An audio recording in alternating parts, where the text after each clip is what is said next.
Our meeting to order. Up first tonight, we'll go ahead and call our meeting to order. Up first tonight, we have an approval of the agenda. We do have a modification. Number 6, the Great Rails Trent will be postponed to a later date. So with that removal, I'll seek a motion for approval. Motion to approve agenda with the omission of number 6. Second. All in favor? Aye. None opposed? Next up, we have the meeting minutes from our regular meeting on August 6th and our work session on August 6th. If everyone's had a chance to look over those and there's no need for amendments, I'll seek a motion to approve both minutes. So moved, Mr. Chairman. And a second? Second. All in favor? Aye. None opposed.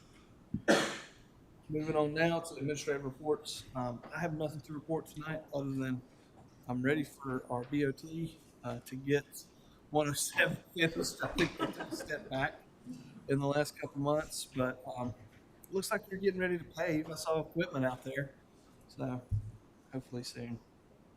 Do any other commissioners have any reports tonight?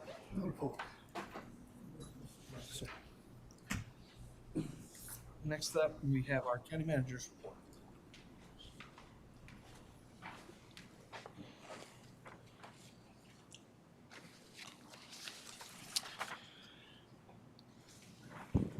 So the first thing, we've had a meeting with the school system to talk about the Fairview Elementary project, and we are looking at obtaining a new architect.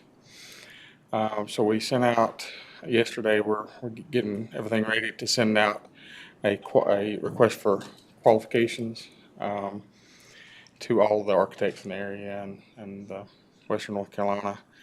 So that'll be coming back on September the 20th. And then after that, we'll get with the school personnel and kind of, if we have a presentation needed, we'll do that after that meeting.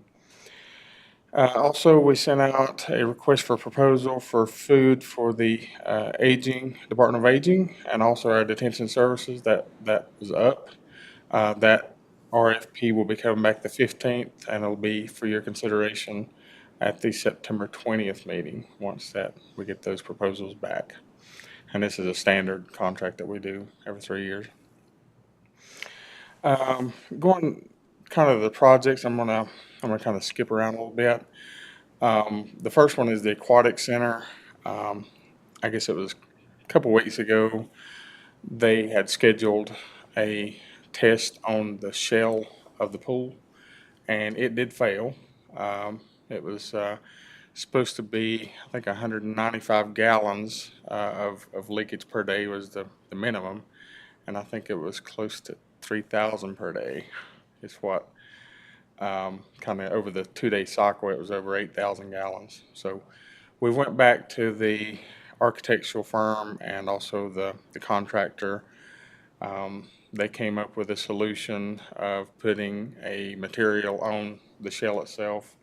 We're working with them because the warranty is not as good as the actual concrete. So we're working with them to maybe extend the warranty period based on this new material that they're having to put on. Once the material goes on, it'll be have to dry 8 to 10 days, and then after that they'll retest. We expect it to pass because it is a waterproof material. But like I said, we need to work with them on negotiating a better warranty period because it's not a product. I mean, it was designed, the shell should have been designed correctly enough to hold water, so we're trying to work through some of those issues with that. Do we know what the durability of the coating is? Excuse me? The durability of the coating, do we know what that is? It's right now, I think it's a 1-year warranty on the coating. That's what kind of scares us, but I think that most chemical products are usually on a 1-year warranty because it's a chemical. Is that gonna cost us, the county? No, the sealer is on the contractor. It's just what we're worried about is the longevity of that sealer because We have to pay put it back on. Right. And when you can't put it on after, so this is a product that goes on before the plaster. So it gets right after the gunite. They put the sealer on there, then they cover that over with um, the other product, which is not, it's porous, so it's going to leak. So it's only that membrane holding the water at the end of the day. So we're working with, the architect, with the contractor to make sure we, follow all the pieces of it. It has turned into an ordeal, needless to say. But we're doing the best we can do with what they've got. The other alternative would have been to redo the whole shell, so which would have taken a lot longer, and they really didn't want to do that. So they come up with this alternative, which they say is best practice throughout the pool industry, and that was what they were saying at some of the meetings. Who performs this test? We are a third party, WSP, which is a third party. They come in and do the testing for us. So, We asked them for recommendation, just to get a second opinion on the coating versus.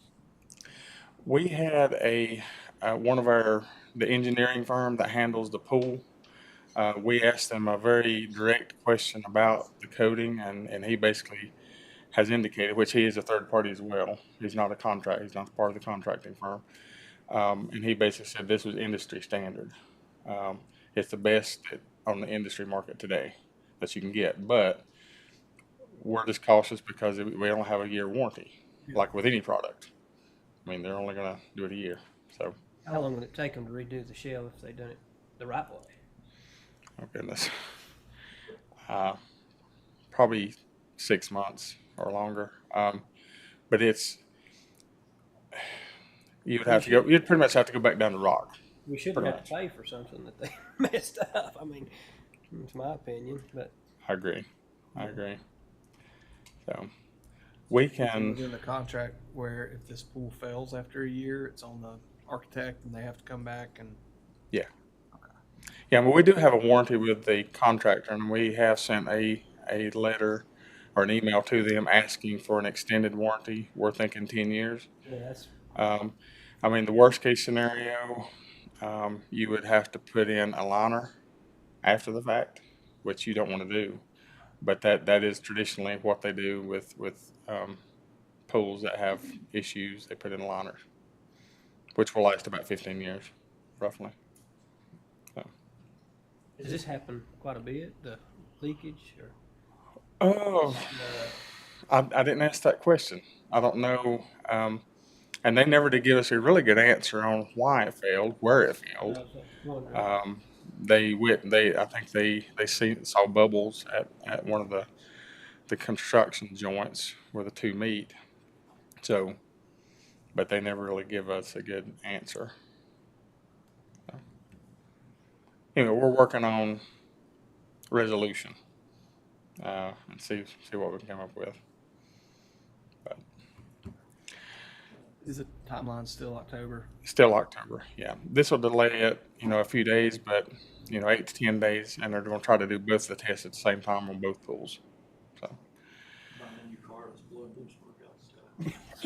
Shit. I mean, here we have paid all this money. I mean, and it don't work. yeah. So, are you gonna see if do we still have to give them that full amount, or should we have to pay that full amount for the whole project on that pool, even though it failed? Well, and we're probably going to have to get legal involved in the interpretation of the AIA contract when it was originally done to look back and see. I mean, as long as they make a pool that doesn't leak, it's probably what is going to come out in the legal realm, I would suspect. But I'll get in touch with John and we'll kind of go through some of that legal part. But I think they just have to deliver a product that can sustain the water. I mean, it's 195,000 gallons of water. So when you put water in anything like that massive amount of weight, it's going to go down no matter what It's a lot of product it pressure.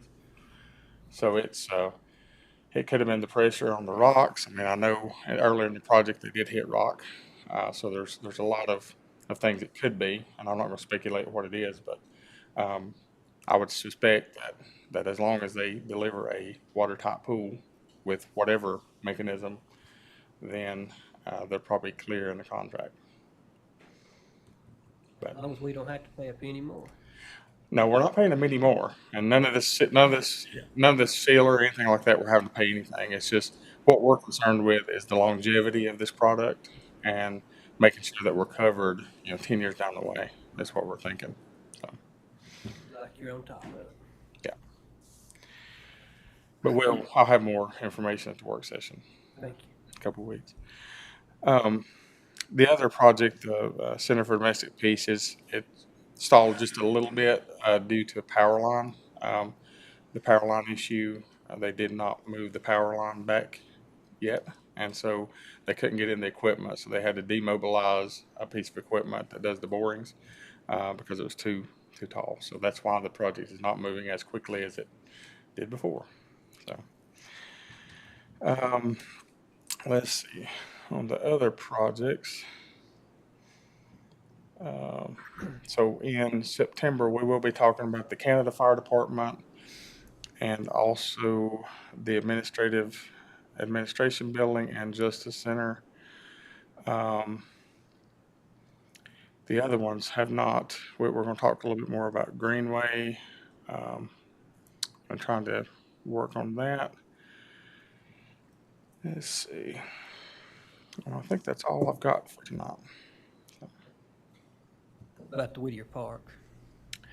Okay, that one, so we talked to Equinox, I guess it was last week, and they are working on the bid package. I think they're very close to bidding that out.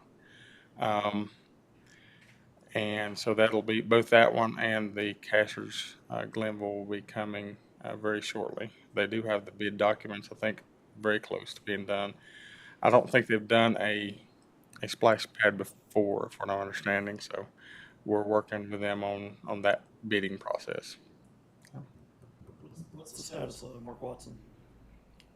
Mark Watson, we're getting quotes for the handrail or for that. But that's it. It's done. Besides that, Notice whoever's doing the paving between Dillsboro and Silva had a lot of their equipment parked on there, new asphalt. oh, So I don't know who has that contract, but we'll. if they tear it up, I mean, it's, Do we have a time frame on the Whittier Park? I know you probably can't give much without it going. All of the issues have been resolved. So as far as the water issues and the stormwater, I think all those plans are completed. So once the bid documents are completed, we'll send that out at usually 6 weeks, and then you'll have a bid opening. And so we'll see kind of where we are as far as the contractor goes. So hopefully next year sometime. Hopefully spring of the year. You don't Hopefully, want to say that on the record, though, do you? I don't blame you. we'll push them as quick as we can. I appreciate it. No, I do appreciate it. we're approaching the bidding process. How about that?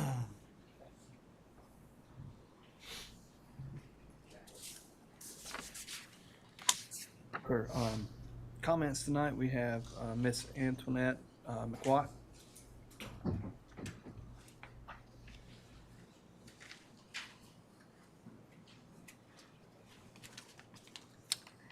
I sent an email to all of you a couple months ago, and let me get one thing straight. I'm not married to Pat and Steve Steindrick. I described myself as the white-haired woman that sat in the middle, and it came up, Pat's not quite as white. Nor am I married to any of these other folks. Now we know that. And I'm not here on behalf of the Coon Hunters Association, because I've never done that. But I do want to address the Fontana Regional Library Agreement, which I'm sure, since I show up at all the meetings where it's discussed, you probably figured that one out. Specifically, I'm interested in Section 3, items 5 and 6. Those are the sections dealing with how the FRL board members for each county are to be appointed. The way it's done in the past is Jackson County had a vacancy. They recommended someone. In fact, I just left that meeting and they recommended somebody for the regional board. By the way, it was a really, really nice library board meeting. So all the new folks that have been added since I've been coming to meetings, they seem to have a rapport with the folks who were already there, which was nice to see. So I'm going to quote what the agreement says as of yesterday when I took it off the internet. The members from each county shall be appointed by the county commissioners. County commissioners may select from the recommendations made by the county library board, and that vacancies are to be filled in the very same way. So now, instead of the folks that I saw today choosing someone to go to the regional board, you'll be getting to pick who goes to the regional board. Recently, when we had a vacancy on the Jackson County Library Board, citizens from Jackson County recommended a nominee for the vacant position. I was here that night. You all voted for her. She seems to be a lovely addition to the board. However, there were 2 people who were nominated, but we heard nothing about the second person. You heard nothing about the second person. You had no idea who that person was, and I think that's an oversight. Once these new bylaws are in effect, you may receive recommendations for board vacancies to be filled from other people. How will you determine which candidate would be the best appointee? Will a recommendation from one of your neighbors carry more weight? Suppose your mother-in-law has someone that thinks ought to be on the board. You need to be careful there. Suppose I have somebody that I want to nominate to be on the Fontana Regional Board. What political party head has somebody they want to have on the regional board as a regional board member? So to me, the question is, in my mind, are you going to put some procedures in place for choosing these folks that are going to represent your county on the library board? So these are my thoughts. You can take them or leave them. Of course, I'd rather you take them. The public should be notified in some way when you're seeking to replace somebody on the regional board. I think that's also for the local board, but we're not dealing with that. There should be an actual process in place by which you evaluate and the folks that have been nominated or put before you to be on the board. I think people who are nominated should have a library card at the very least and have used the library to know what a library is. I think they should also, before we review their application, if one is in place, they should be familiar with the FRL bylaws so that they're not walking into a situation that they don't understand. I think that the recommendation of the regional librarian should be considered. He or she is at the library all the time. He or she knows who uses the library, how they use it, whether they have children, and all those things. So please don't discount what the regional librarian has to say or the local librarian. I don't think that candidates recommended by any political party should be given any preference over someone that I recommend. I think that's why the process needs to be there. And I also think, because I attend a lot of these board meetings, I know that I'm allowed to speak. I think the public needs to know that they're allowed to speak on behalf of the person that they're recommending to fill that position. And I have to tell you, I am have been about as non-political a person as you can find. I trust the elected representatives have the best interests of our county, our country at heart.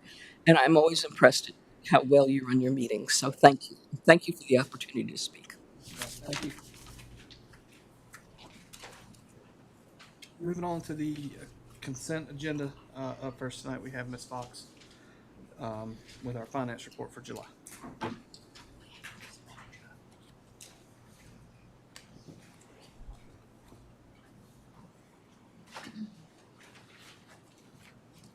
Afternoon. Go over the highlights for the month of July. The revenues collected today is $10,422,325. That's 11.11% of the budget. The expenditures are at $6,663,146, and that's at 8.11% of budget. The revenues are $3,759,179 more than expenses. We have received $6,653,148 in accounts receivable for the prior year. The ad valorem taxes collected, $4,632,190. That's 10.23% of budget. The motor vehicle taxes, $174,725. That's 8.39%. The prior year collections on the taxes, $57,096.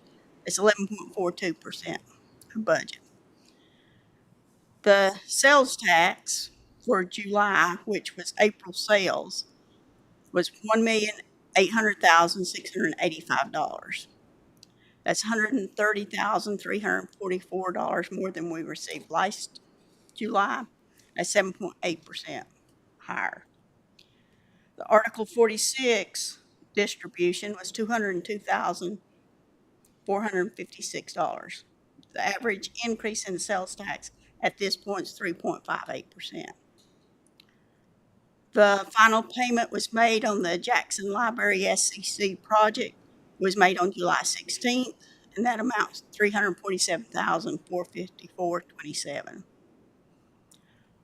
The landfill disposal fees collected is $254,780. That's 7.98% of budget. And the prior year landfill disposal fees, $6,341. That's 7.93% of budget. The growth revenues for July, everything's a little below at this point. The register of deeds is above at 10.4%. The code enforcement was up 2.67% above the target.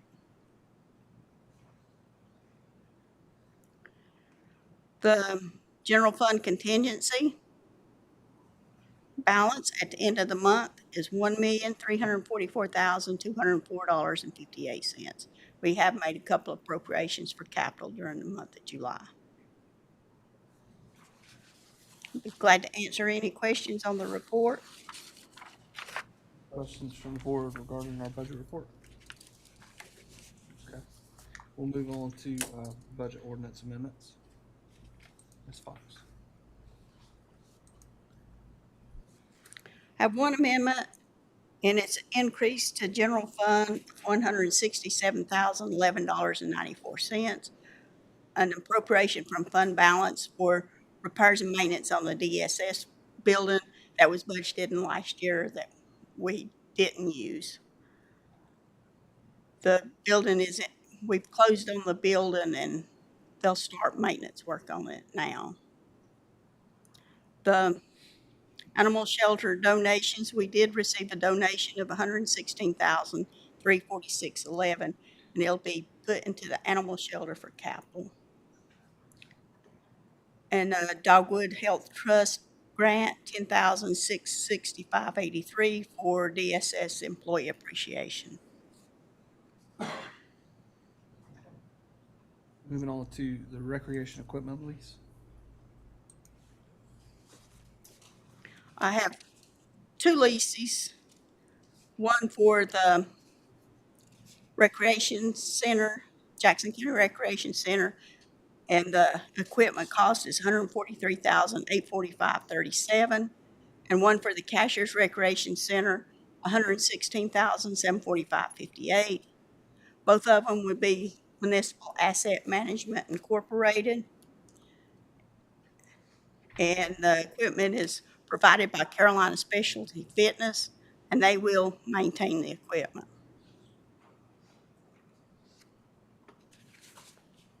Any questions regarding the recreation equipment lease? And the funds have already been appropriated. We'll move on to our tax collector and refund reports from Ms. Ash.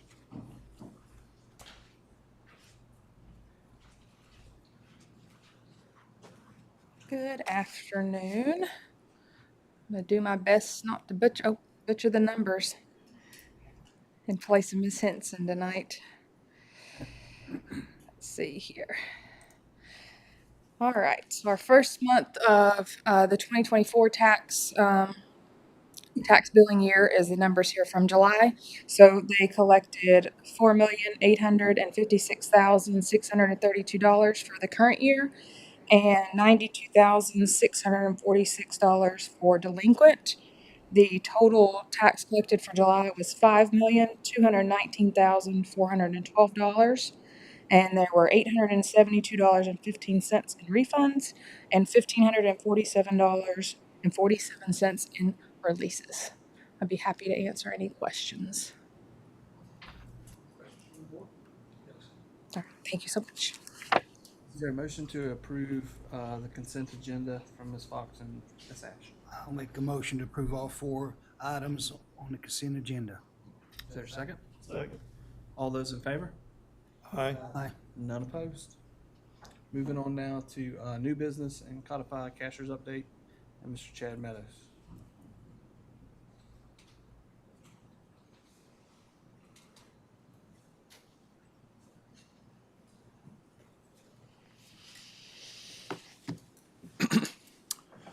Evening, Mr. Chair, Commission members. I'm Chad Meadows with CodeRight.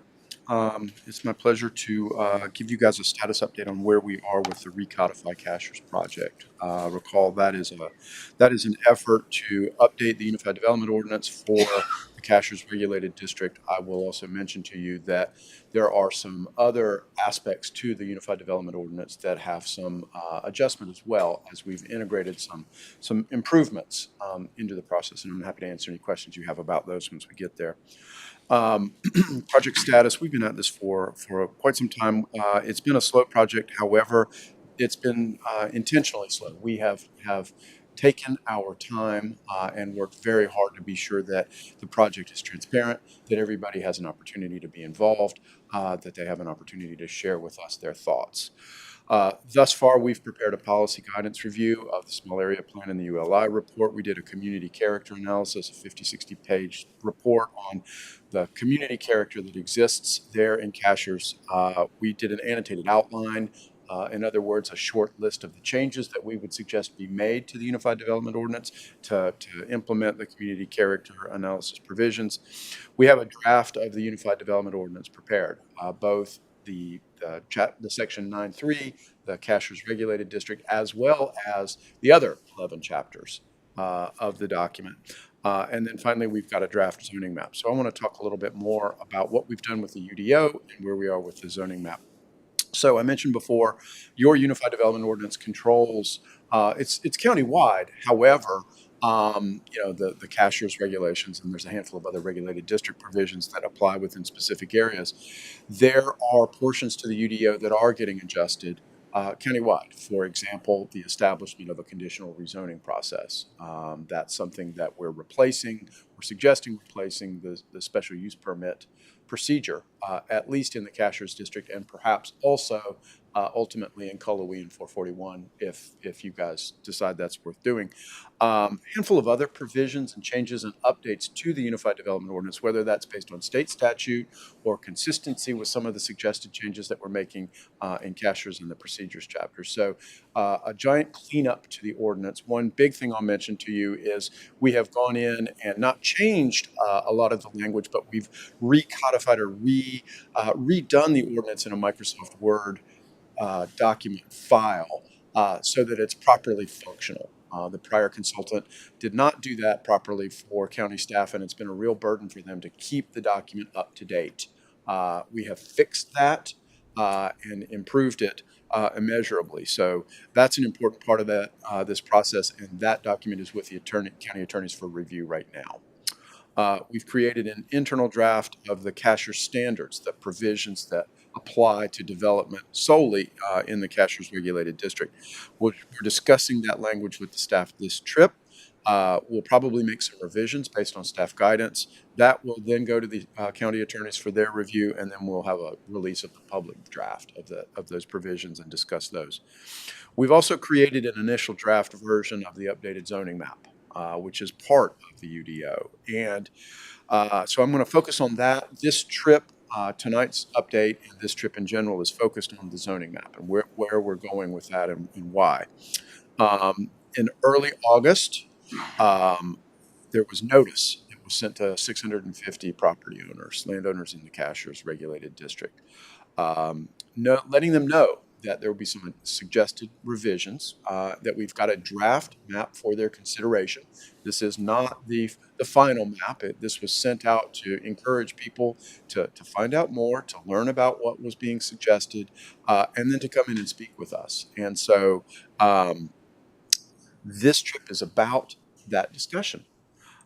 Early August, a letter was sent out. You see a copy of the middle of the screen. We supplemented that with a use table, an excerpt of the Cashiers regulated district standards, which are on the far right-hand side. That's a use table that identifies the zoning districts and range of allowable uses. We have also made available a copy of the draft zoning map, which you see on the left-hand side of the screen. Finally, there is a short 13-minute overview, voiceover overview available on the project website that walks people through the changes. And very, very quickly, I will just mention to you that Cashiers today has 2 zoning districts. There is a village sort of commercial zoning district that applies at the heart of the district, and then everywhere else is general commercial, okay? And what we would suggest be done is making some adjustments to those districts to recognize the fact that there are residential subdivisions in Cashiers that probably should not be zoned commercial. There are mixed uses in Cashiers, things that have residential and non-residential uses on the same property. There's a handful of those, and then there's been a couple of applications for considerably larger kinds of mixed-use developments in place. And then there's the non-residential, the stuff that's shown in red on the map. And so this information has been made available to the public, and mostly to inform them of the fact that we're moving forward with the project. So let me talk a little bit about the methodology that we used to establish some of these. Oh, gosh, well, I guess yeah. Now, That's me. Okay. non-residential. That's crazy, huh? Let me back up and talk to you about methodology. That was really, really crazy. These are now non-residential. Forget it. We'll talk about the non-residential methodology first. Okay. These are the lots that are shown in red. Last is the. I have no idea why that is doing that, but what I'll do is just go in and I'll do these things like this. All right, let's talk about the methodology for residential. Essentially, these are the lots that are shown in yellow, and I'll talk about this very quickly. Lots that have a single-family home today or other residential use have been designated as residential. That makes sense. If there are vacant lots and they don't have frontage on an NCDOT street, if they're not on 64, they're not on 107, then they also got a residential zoning district designation. And we've tried to apply this methodology consistently and fairly throughout the Cashiers area. With non-residential, if there's an existing non-residential use, then that got a non-residential zoning district designation. And remember, that's commercial, but it's also churches, institutional, governmental property. Offices, it's non-residential. If there are lots that are vacant and they front a state street, a state road, US 64, 107, et cetera, then those got a non-residential zoning district designation. Okay, so there was some method to how we handled the vacant lots. If you were on a state street, then you got a non-residential designation. Finally, the mixed use. If you've got a principal residential and a principal non-residential, then you're mixed use. For example, Dr. Mulca has a vet business on his property. There is also a home there. That's an example of mixed use, 2 principal uses. And so there's about 7 lots that got this mixed use zoning district designation, okay? The Kessler site is designated as mixed use because it has an approved special use permit. The Marketplace site does not yet have a designation, and that's why it's shown in a hatch pattern. So that's the methodology that we used here. Our intention was to be consistent and fair. about the suggestions that we were making. We didn't want to have, one-off decisions or a decision-making process that was complicated or that people didn't understand. We wanted to be very, very deliberate this first time around. Now, this trip is about a zoning map workshop. In fact, we're hoping to have one tomorrow. It's kind of the next logical step in the process. I mentioned at the head of my comments that we've tried very hard to reach out to people. We've had a lot of public meetings, we've had the web page, we've had a lot of press coverage. We've done a lot to kind of keep people informed about this. But this process has shown us, this map process has shown us specifically that there are many landowners in Cashers who have not engaged in the process for whatever reason. They don't live here, they didn't know about it, they didn't feel like it affected them. But once they got that letter, well, they realized that this may have some impact on them. And so now they're starting to get involved in the process, which we are very happy about. Because that means that we've got more people knowledgeable about it. And one of the things that's most interesting is that we are developing a more nuanced view about development in Cashers. Up to this point, a lot of the narrative has sort of been one of managed growth, slow development, maybe even let's protect the environment and not have much growth in Cashers. Now we're starting to hear from some of the people who own property in Cashers, and their views are slightly more nuanced. They are more interested in investment back expectations of their property. They're more concerned about, what the potential outcome or property values might be based on this project. And frankly, it's been very helpful for us to hear them and have their views rolled into our approach. And so I think that we are getting a more appropriate, more balanced, more fair view about how to handle new development in Cashers as part of this process. And so we're very excited about that. Tomorrow, 5 p.m. in the library, we're going to do a summary presentation on the map. We're going to set up some help tables for people who want more information about what we're suggesting in the maps. There's an opportunity to schedule a follow-up meeting if folks want to do that. We have 10 office hours that have been scheduled over the arc of the Wednesday, Thursday, Friday trip. These are people who got letters and contacted county planning staff and said, hey, I want to find out what's going on. So, that's about 5% or so. I guess the county's had about 25 calls, most of which have been resolved. These 10 are folks who felt like they wanted to meet with us in person. We're also holding open some slots on Friday in case there's any stragglers who want to come, or you can always do a follow-up call. We've been very, very careful to make sure that anybody who wants to talk to us has the access to do so, so that everybody understands what's going on. Next steps, we're reviewing the ordinance language for the Cashers portion of the UDO with staff this week.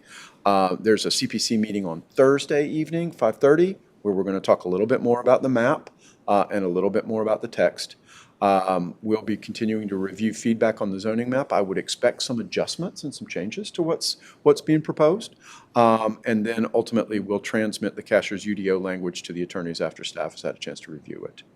And that is basically where we are. I'll remind you, the email address for this project is recodifycashers.com. If you have any questions or want any information, please go there or encourage your constituents to check it out, and I'm happy to answer any questions you have.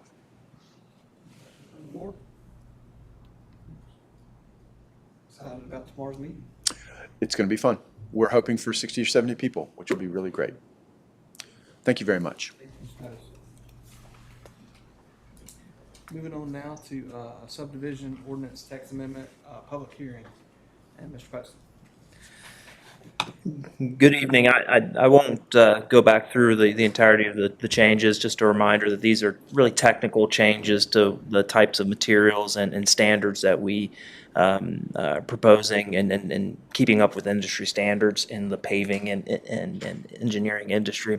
For the most part, that's what these text amendments are surrounded by. We've asked that the board consider calling that public hearing for September 17th at 6:20 p.m. which I think will be at the Cashers Cashier's Library. Library. So that would be the request to the board. I'll be happy to answer any questions or clarify anything if the board has any questions. Mr. President? If not, I'll seek a motion to approve this public hearing. So moved. Is there a second? Second. Madam Clerk? Commissioner Jones, Yes. Commissioner Bryson, Yes. Commissioner Smith, Yes. Chairman Letson. Yes. Thank you very much. Next up, we have Transit 5310 and 5311 program grants, and Ms. Alm from the Transportation Department. We'll talk about those.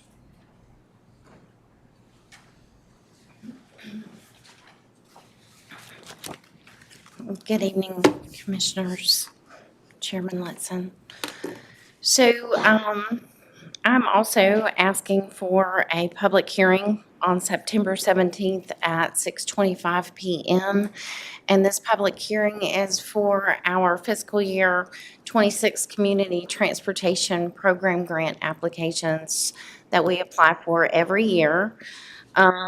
So annually, North Carolina transit agencies apply for grant funds through the North Carolina Department of Transportation Integrated Mobility Division, and they're responsible for helping us administer those federal and state public transportation funds.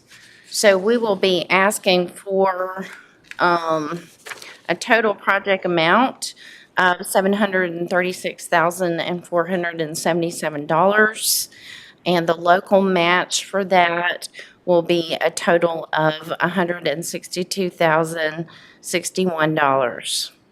And so we'll be asking for 4 different programs. The first one is the 5311 Administrative Program. The second is Combined Capital. The third is 5310 Operating, that helps with elderly and disabled folks in supporting their transportation. And then the last is a non-STI Rural Expansion Vehicle. Any questions from the board? Is there a motion to go ahead and get this public hearing set for the 17th in Cashel? So moved, Mr. Chair. And a second? Second. Madam Clerk? Smith, Yes. Commissioner Bryson, Yes. Commissioner Jones, Yes. Chairman Letson. Yes. Thank you. Next up, we have an offer to purchase and contract for Lot 61, Bear Pen, and Resolution 24-08. Ms. Tucker. Good evening, Commissioners and Chairman. I'm here to present an offer to purchase Lot 61 Bear Pen as soon as it loads. He is offering $1,000, and it is almost to the Macon County line up Cullowhee Mountain Road. It's a very small piece of land. I don't foresee us, needing this for any reason in the future. So if you guys are good to go, this was a development that fell under in about 2008. They went and bought all these lots, and then it went belly up. So it is right here, and then the Macon County line is over here. Of course, this is upside down, but. And this one we have owned since 2016, so it would be good to. Tax record. So if you guys are interested in purchasing this one, you can go ahead and take a vote. Is there a motion to proceed? I'm going to ask a question if I may. Sure. The value, I saw 10,000 or 12. Yes, and Tabitha mentioned that most of the lots in there are 10,000. Seeing that we've owned this one since 2016, I don't know if we would get a higher offer considering where it is, Mark, because there's really not much you can do with it. It's kind of steep. So That was my next question. So I'd make a motion to accept the bid. Maybe we'll get a second offer. I'll second. Madam Clerk? Yes. Commissioner Bryson? Yes. Commissioner Smith? Yes. Chairman Letson? Yes. Thank you, I have Mr. one Thank more you. question. How did you get like down on the list instead of first? You're always first. That's where Angie put me. Thank you. Next, we have our Fontana Regional Library Agreement, and Mr. Cubis is going to kind of take over for this spot. Good evening. So the agenda item is before you on the proposed Fontana Regional Library Agreement for your consideration. The document that has been provided represents the product of really collaborative efforts on the part of the members of the interlocal agreement, that obviously including Jackson County, Macon County, Swain County, along with Fontana Regional Library. This proposed agreement is also, I think importantly, the result of a joint meeting that was had between the counties and the Fontana Regional Library. And the intent of that meeting was to produce an effective document that complies with North Carolina law and administrative code, and is therefore an enforceable document, which is the goal with any agreement. The other goal was for it to be in keeping with the spirit and mission of the original agreement, and that's to allow for the continued public access to shared resources for their community needs. So this is before you for consideration, and I'm happy to answer any questions. Are there any questions from the board for Mr. Cubis? Not any questions, but I have a comment. Sure. I agree with the comments that we heard earlier in our public, comments from the public part of our meeting. And I had a discussion with one of our commissioners who's sitting up here now regarding the same point about the word may.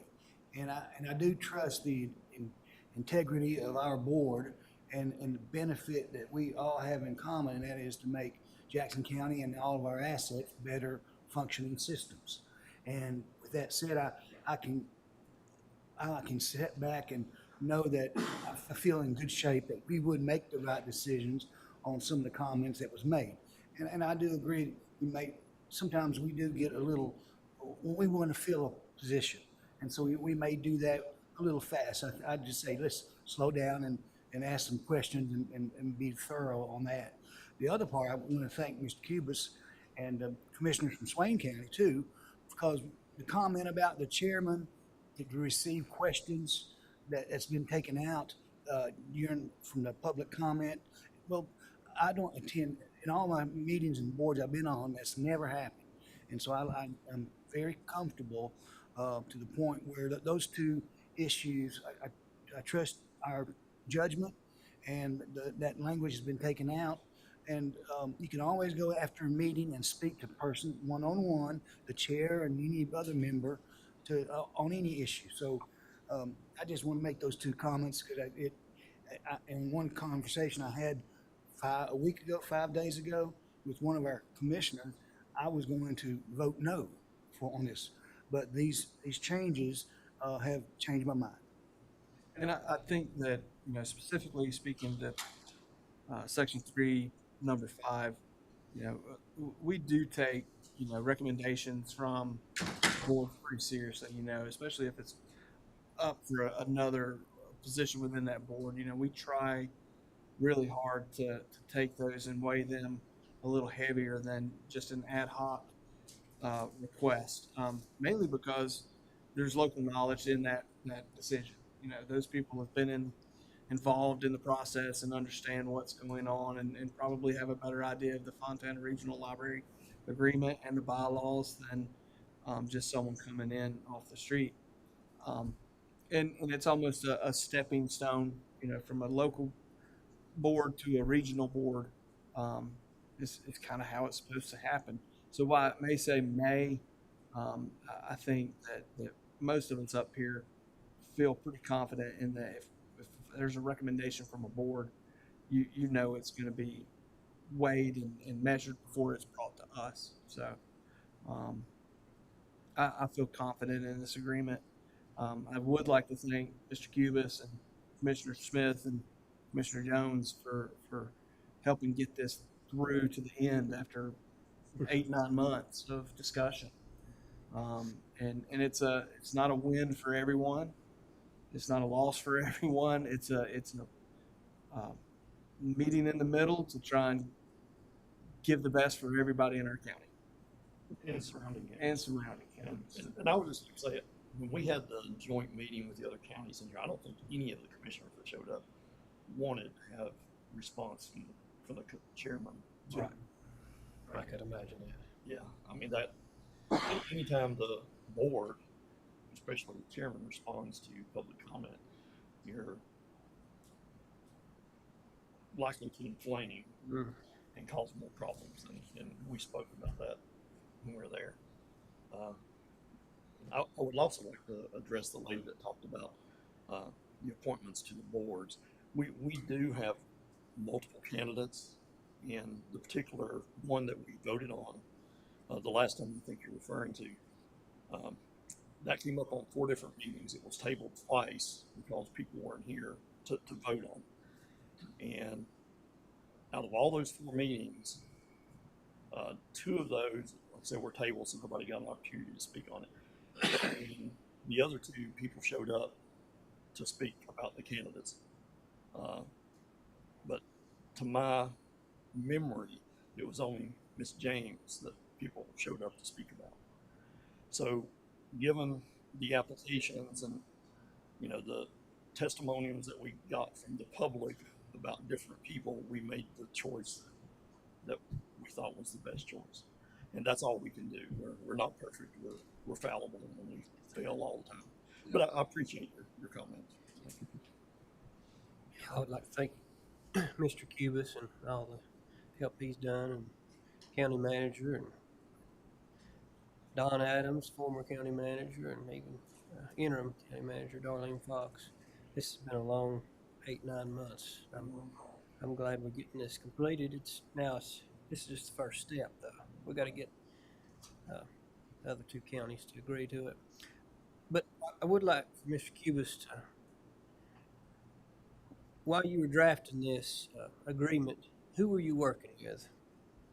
If you'll remind us and remind the public here today. So, Commissioner Bryson, we initially began working with, or attempting to work with, all of the members of the original draft, or the original adopted agreement, the interlocal agreement. So that included ourselves and Macon and Swain and Fontana Regional. So this agreement that process sort of broke down a little bit, where it was primarily us working with Swain and Fontana Regional for the completion, what ultimately wound up to be the completed draft. So this agreement has been passed to Swain. We know Swain for sure, and Macon. Is that right? That's correct. Yeah. Yes. Okay. All right. As long as when we started this, we wanted to, well, about halfway through, we changed gears and wanted to get everybody involved. That way we could get an agreement maybe everyone could agree on. So I appreciate all your work. Thank you, sir. No further questions? I make a motion that we approve the new agreement. Second. Madam Clerk? Commissioner Smith, Yes. Commissioner Bryson, Yes. Commissioner Jones, Yes. Chairman Latson. Yes. Great.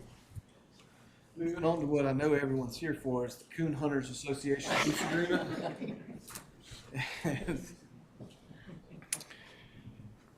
So what you see before you is a agreement.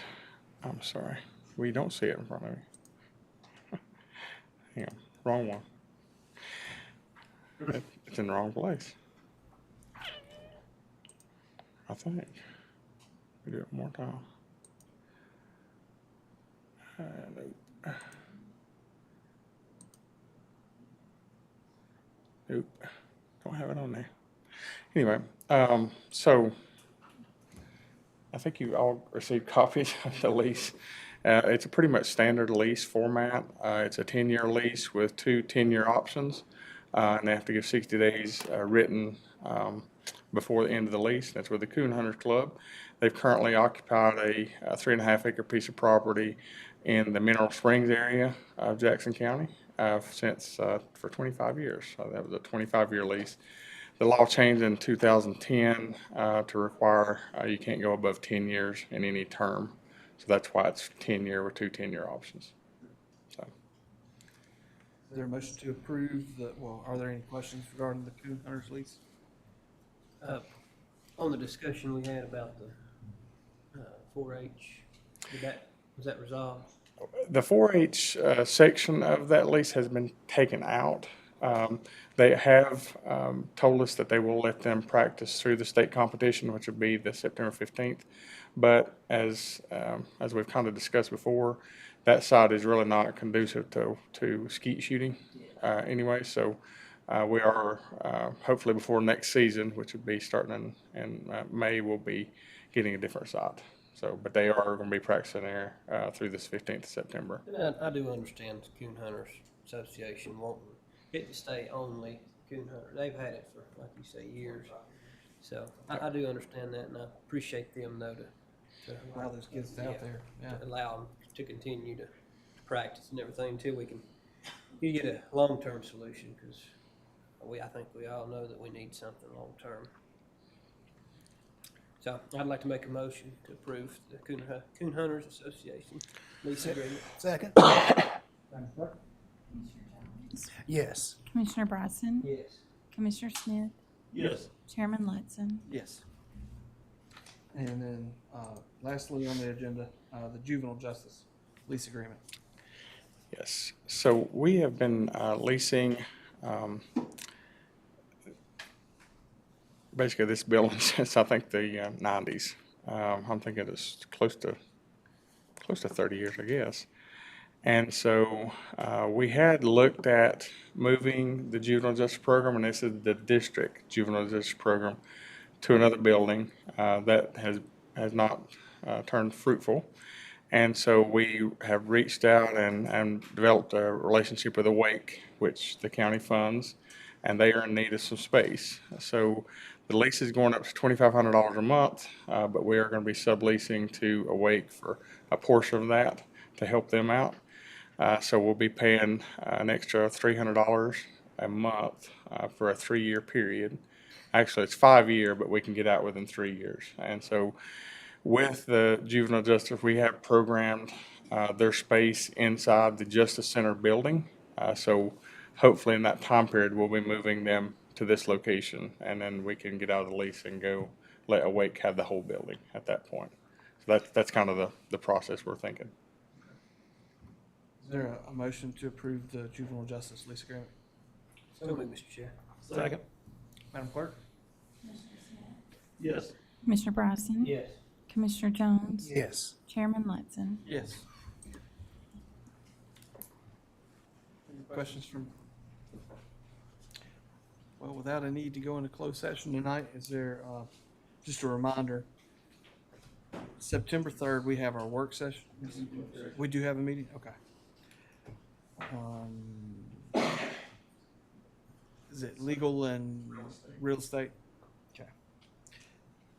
Well, then let's, is there a motion to go into closed session? So moved, Mr. Chair. Second.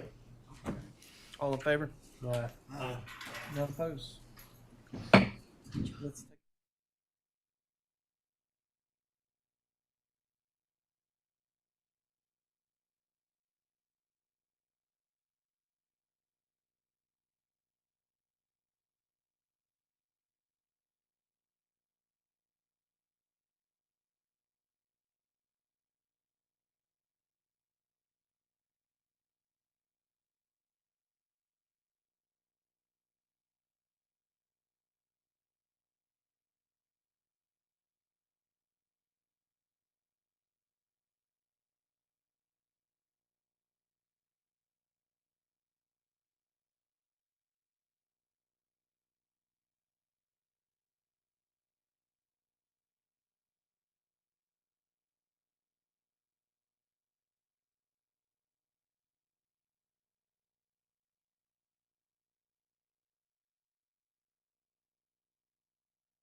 closed session tonight. With no further business, is there a motion for adjournment? So Second. All in favor? None are opposed. We are adjourned.